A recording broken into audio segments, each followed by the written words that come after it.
Здравствуйте, друзья! В эфире Геоэнергетика Инфо. С вами Радайкин Максим и мой сегодняшний собеседник Александр Фролов. Здравствуйте! Здравствуйте, здравствуйте. Бывший канцлер ФРГ Герхард Шрёдер заявил в ходе заседания парламентской комиссии федеральной земли Мекленбург, Передняя Померания, что решение создать фонд в поддержку строительства газопровода «Северный поток-2» стало ответом на давление и санкционные угрозы со стороны Вашингтона.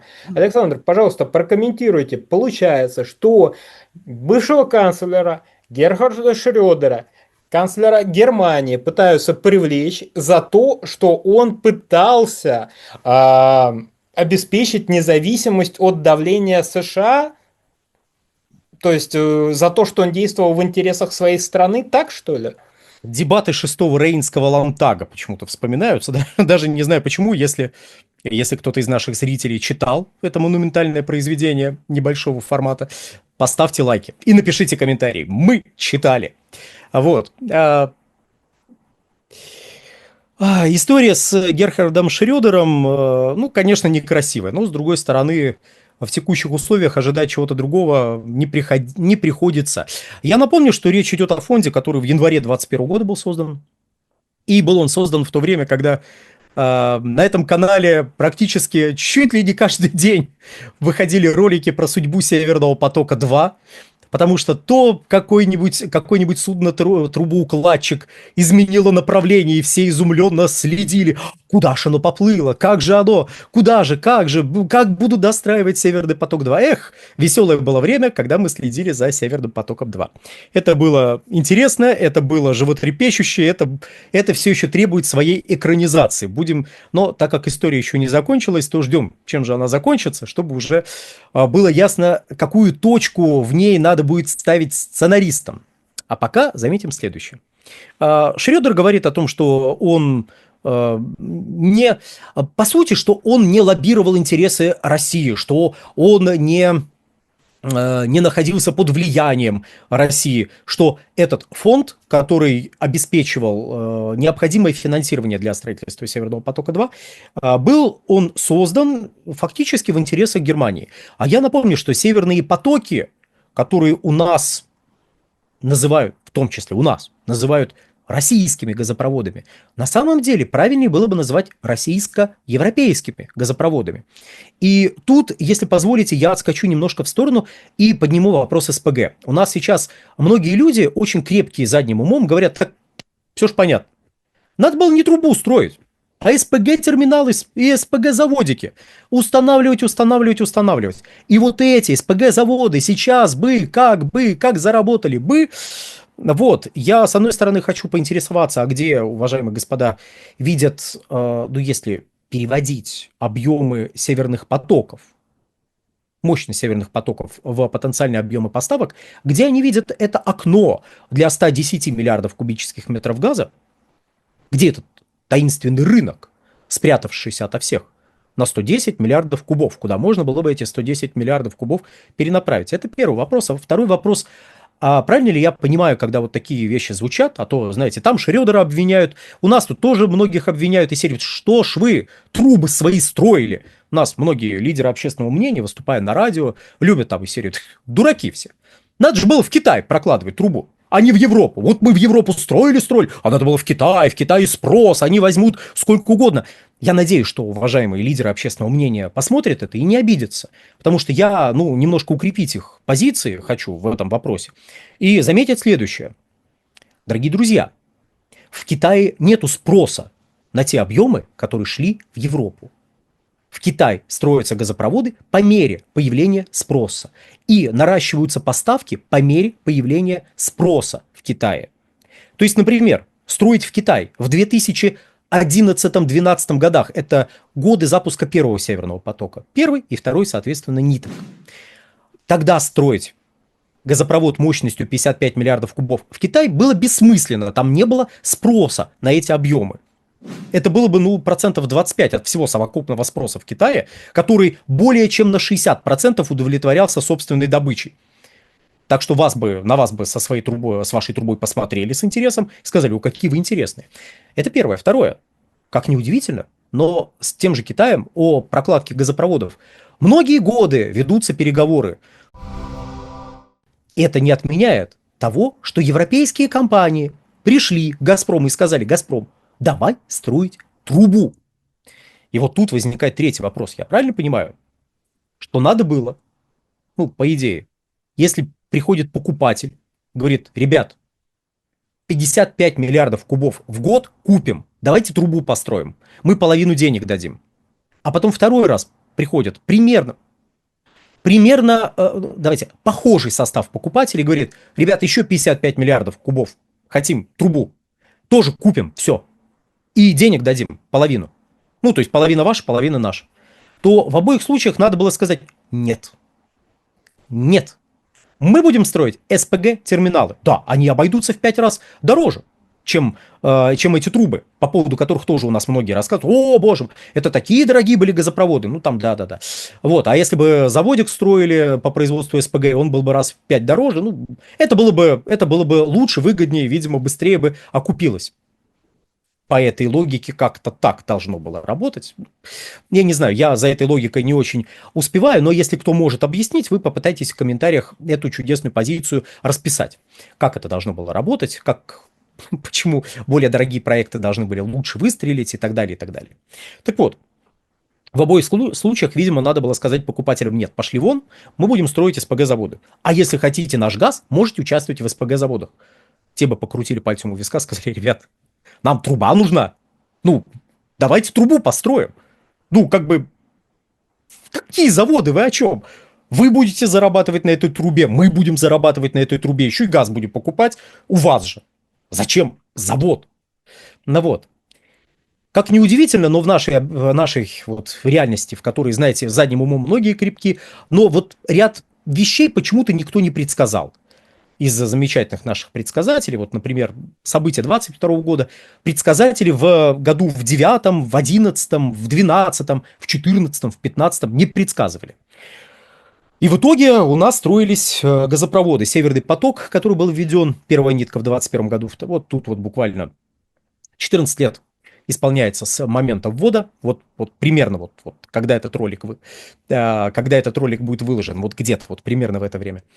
И Северный поток-2 был построен. Северный поток-1 был запущен, и фактически он окупился за время своей эксплуатации. А Северный поток-2 был достроен, но не был введен в эксплуатацию. Не был введен в эксплуатацию из-за позиции европейской стороны, где возобладала позиция не энергетических компаний, которые хотели покупать газ. И тут мы узнаем удивительное, что, оказывается, европейцы бывают разные. Представляете? Когда говорят «Европа», то это просто языковая конструкция, которая некую общность или некую территорию для простоты описывает под одним словом: Европа, европейцы. Но за этими понятиями в реальности разные группы с разными интересами, с разными политическими силами, которые их представляют. Как это ни удивительно, но иногда те политические силы, которые, например, хотят строить газопровод и получать газ, это не те же политические силы, которые сейчас конкретно находятся у руля. Вот иногда так получается. Кто бы мог подумать? Вот. И вот их противоборство внутри Европейского Союза, вот этих групп, не надо сбрасывать со счетов. Просто в момент, когда достраивался Северный поток, оказалось следующее, что, во-первых, там есть люди у руля, которые говорят: да-да-да, санкции — это очень хорошо. Да-да, все ограничения, которые можно ввести, надо вводить. Да-да-да, это вообще очень правильно мешать строительству газопроводов, которые упрощают доступ к энергоносителям нашим потребителям. Кстати, тут есть еще одно обстоятельство. Есть там люди, которые, например, не очень в восторге были от того, что роль Германии усилится. Германия, в принципе, это на тот момент конец 10-х, самое начало 20-х годов. Это крупный промышленный центр, это крупный транзитный узел, вообще один из главных транспортных узлов европейского масштаба. И это страна, которая захотела стать крупнейшим газовым узлом. То есть ее руководство в лице Меркель, ну, сначала Шрёдера, потом Меркель, завязывала крупнейшие газотранспортные системы на свою территорию, повышая и роль себя как транзитера газа, как потребителя газа и как центр ценообразования газовый. Это вот была стратегия конкретно Германии. Все ли в Европейском Союзе были в восторге от этой стратегии? Нет. Многим это конкретно не нравилось. Многие критиковали Германию за то, что она, потому что у нее торговый профицит с соседями по Европейскому Союзу, что она поставляет товаров на большую сумму, чем импортирует.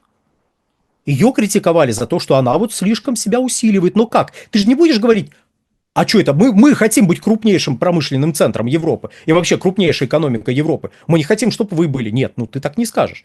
Ты говоришь, вы впадаете в огромную зависимость от России. А это очень опасно. Чем опасно?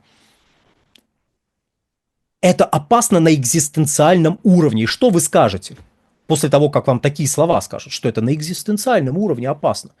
Все, вы обезоружены практически. Вы, конечно, пытаетесь строить свой газопровод. Вы строите его продолжение на территории Европейского Союза. Но как-то вот, знаете, уже без огонька. А вам еще палки в колеса вставляют. И в ходе вставления палок в колеса выясняется, что участники проекта со стороны Европы не могут оставаться в компании Nord Stream 2. Это оператор строительства и в дальнейшем оператор самого газопровода. Они должны выйти из этого проекта. Они вышли, и что? Проект лишился финансирования? Нет. Они эти деньги дали, ну, фактически в форме кредита Газпрому.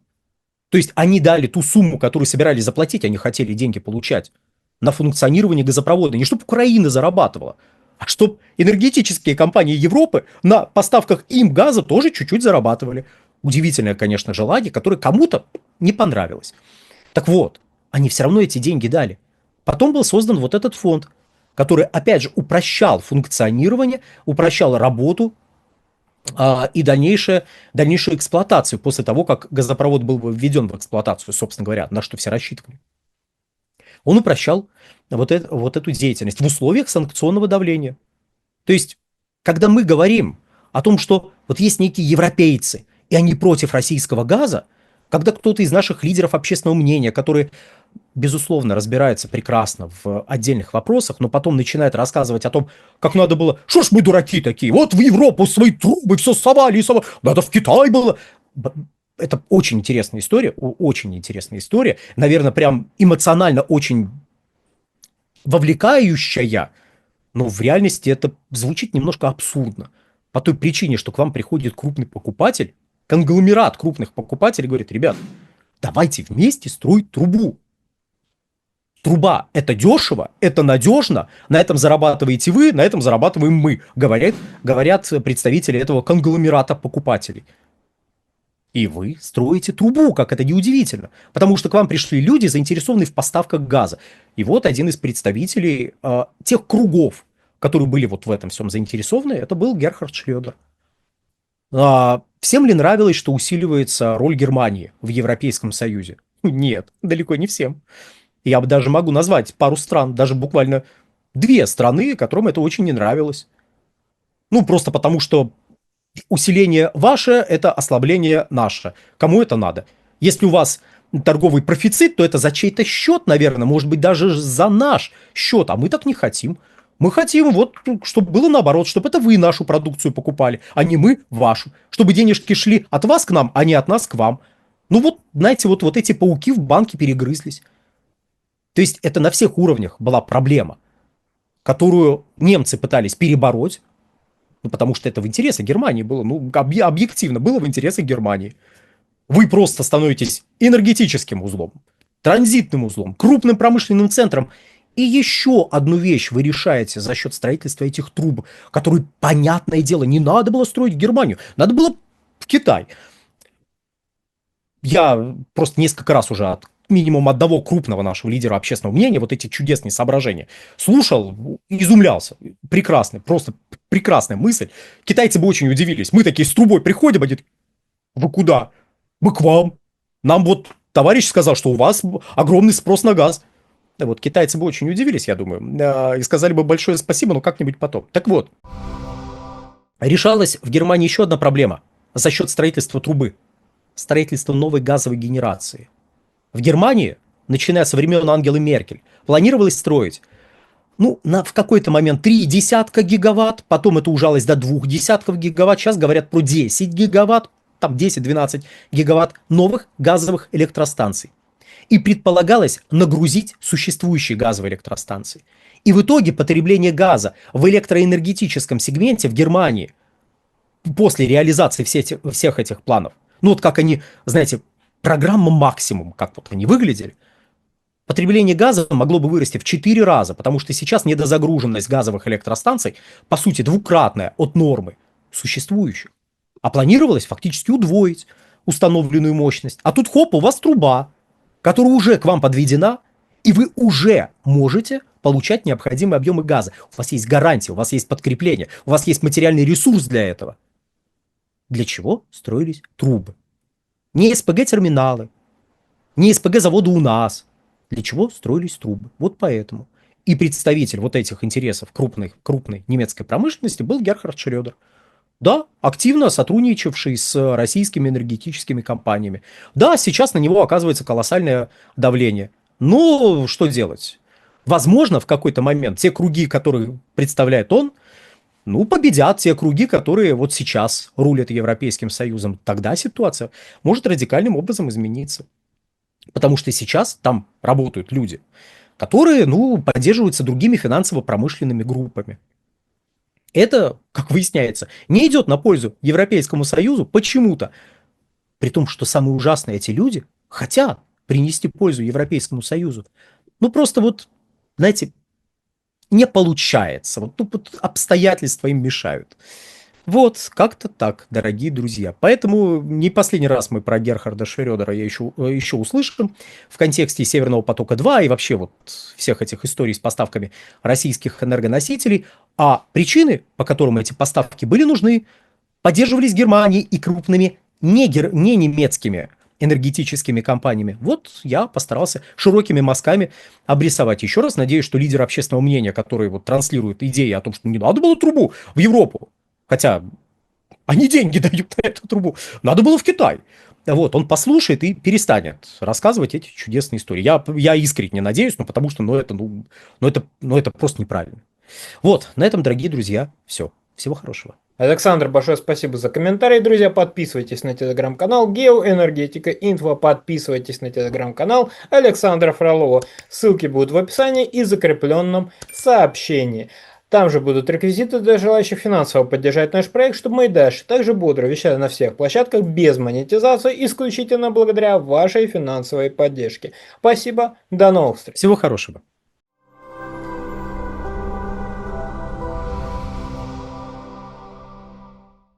Друзья, в очередной раз напоминаю о том, что полное название нашего канала – независимый аналитический онлайн-журнал «Геоэнергетика Инфо». И слово «независимость» после того, как была отключена монетизация со стороны Ютуба, для нас стало дорогим, ценным, близким.